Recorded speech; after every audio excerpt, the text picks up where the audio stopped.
जारी हो चुका है।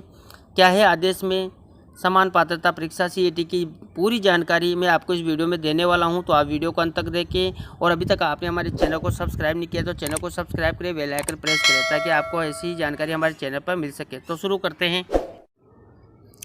तो देखिए आप यहाँ पर आदेश जो राजस्थान सरकार कार्मिक विभाग द्वारा जारी किया गया है। देखिए यहाँ पर राज्य में अधीनस्थ एवं मंत्रालयिक सेवाओं में भर्ती संबंधी कार्य राजस्थान कर्मचारी चयन बोर्ड द्वारा किया जाता है। अधीनस्थ सेवाओं के कुछ पदों पर भर्ती राजस्थान लोक सेवा आयोग द्वारा भी करवाई जाती है।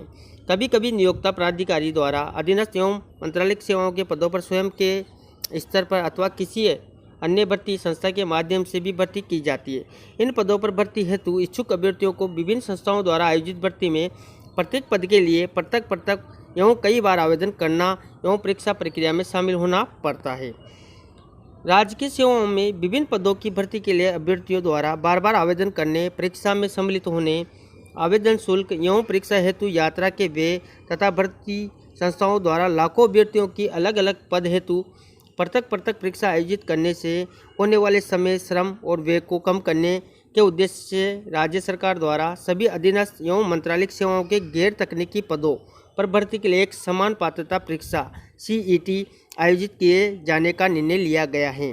तो दोस्तों यहाँ पर सीईटी जो समान पात्रता परीक्षा है वो यहाँ पर जो अब लागू हो चुकी है। देखिए यहाँ पर राज्य में समान पात्रता परीक्षा प्रावधान को लागू करने के लिए निम्न निर्देश जारी किए जाते हैं। तो यहाँ पर क्या क्या जो प्रावधान है इसको लागू करने के यहाँ पर आप देख सकते हैं। पहले पॉइंट पर यहाँ पर है अधीनस्थ एवं मंत्रालयिक सेवाओं को गैर तकनीकी पदों की भर्ती प्रक्रिया में सम्मिलित होने के लिए समान पात्रता परीक्षा में भाग लेना अनिवार्य होगा।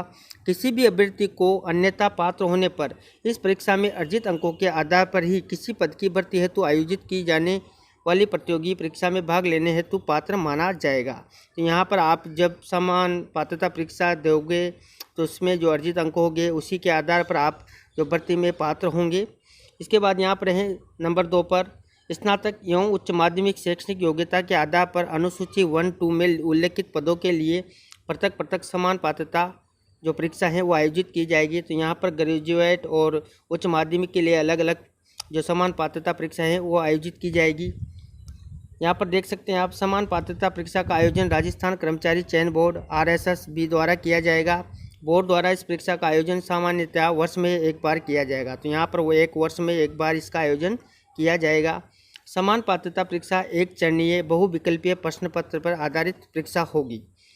नंबर 5 पर यहाँ पर आप देख सकते हैं समान पात्रता परीक्षा के नियमित आयोजन के मद्देनजर राजस्थान कर्मचारी चयन बोर्ड में एक विशेष प्रकोष्ठ का गठन किया जाएगा जिसका प्रभारी राजस्थान प्रशासनिक सेवा का वरिष्ठ अधिकारी होगा जो सीधे अध्यक्ष राजस्थान कर्मचारी चयन बोर्ड को रिपोर्ट करेगा। इस प्रकोष्ठ द्वारा केवल समान पात्रता परीक्षा के आयोजन का ही कार्य किया जाएगा जिसके अधीन विशेष रूप से 3 और उप अनुभाग, एक परीक्षा, दूसरा अनुसंधान एवं प्रश्न सामग्री विकास और तीसरा यहाँ पर है समन्वय स्थापित किए जाएंगे। नंबर 6 पॉइंट पे यहाँ पर है कि कर्मचारी चयन बोर्ड द्वारा परीक्षा आयोजित करने के पश्चात सभी अभ्यर्थियों के अंकों को सार्वजनिक किया जाएगा। इस परीक्षा हेतु कोई न्यूनतम उत्तीर्णांक नहीं होंगे बल्कि किसी पद विशेष की भर्ती के समय इस परीक्षा में प्राप्त अंकों के आधार पर अभ्यर्थियों से आवेदन पत्र आमंत्रित किए जाएंगे। समान पात्रता परीक्षा में अर्जित अंकों की वैधता अवधि 3 वर्ष रहेगी। तो यहाँ पर जो समान पात्रता परीक्षा होगी उसकी यहाँ पर वैधता मात्र 3 वर्ष की ही रहेगी, अर्थात कोई भी अभ्यर्थी परीक्षा में एक बार अर्जित अंकों के आधार पर अन्यथा पात्र होने पर 3 वर्ष तक संबंधित पदों के लिए आवेदन हेतु पात्र माना जाएगा। तो यहाँ पर 3 वर्ष के लिए यहाँ पर समान पात्रता परीक्षा जो है वैलिड है, तो आप इसको 3 वर्ष तक ही यहाँ पर आवेदन कर पाएंगे। इसके बाद यहाँ पर पॉइंट नंबर 8 पे है इस परीक्षा में बैठने हेतु अवसरों की कोई सीमा नहीं होगी।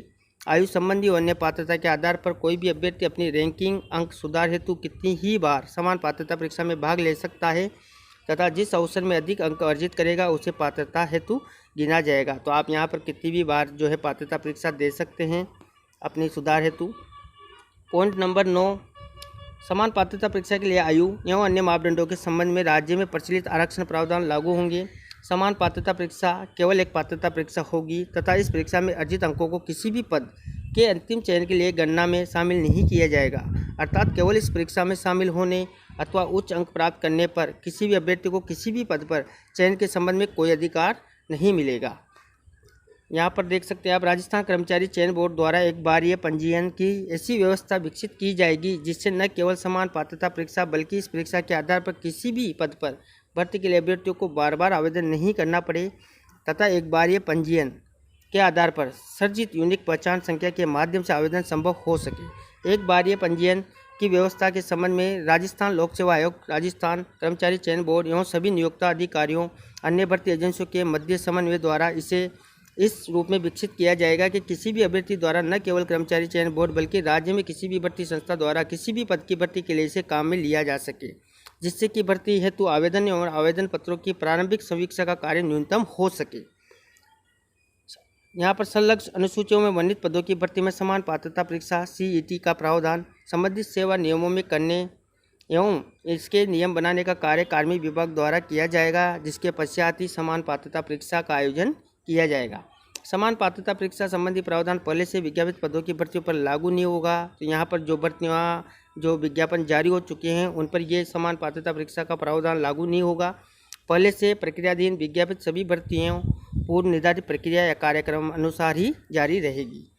राज्य सरकार से संबंधित राजकीय उपक्रमों, स्वायत्त शासित संस्थाओं, निगम, बोर्ड, बैंक आदि द्वारा भी अपने संस्थानों में कार्मिकों की नियुक्ति में समान पात्रता परीक्षा के अंकों का उपयोग किया जा सकेगा।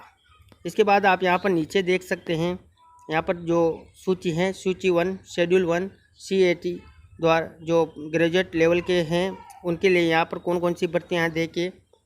यहाँ पर देखिए जिलादार, junior accountant, TRA, tax assistant, district industry officer, manager state, यहाँ पर देखिए इंडस्ट्री इंस्पेक्टर, सुपरवाइजर, यहाँ पर सुपरवाइजर देखिए। इसके बाद यहाँ पर कोरिएंडर ट्रेनिंग, कोरिएंडर सुपरविजन, यहाँ पे देखिए डिप्टी जेलर और assistant jailer, patwari, village development officer, hostel superintendent second grade. तो यहाँ पर ये भर्तियाँ हैं जो ग्रेजुएट लेवल की हैं। यहाँ पर स्नातक जो आप करते हैं उसके बाद जो भर्तियों के लिए आप अप्लाई करते हैं तो उस लेवल की यहाँ पर ये भर्तियाँ हैं। Name of post, name of rules यहाँ पर हैं।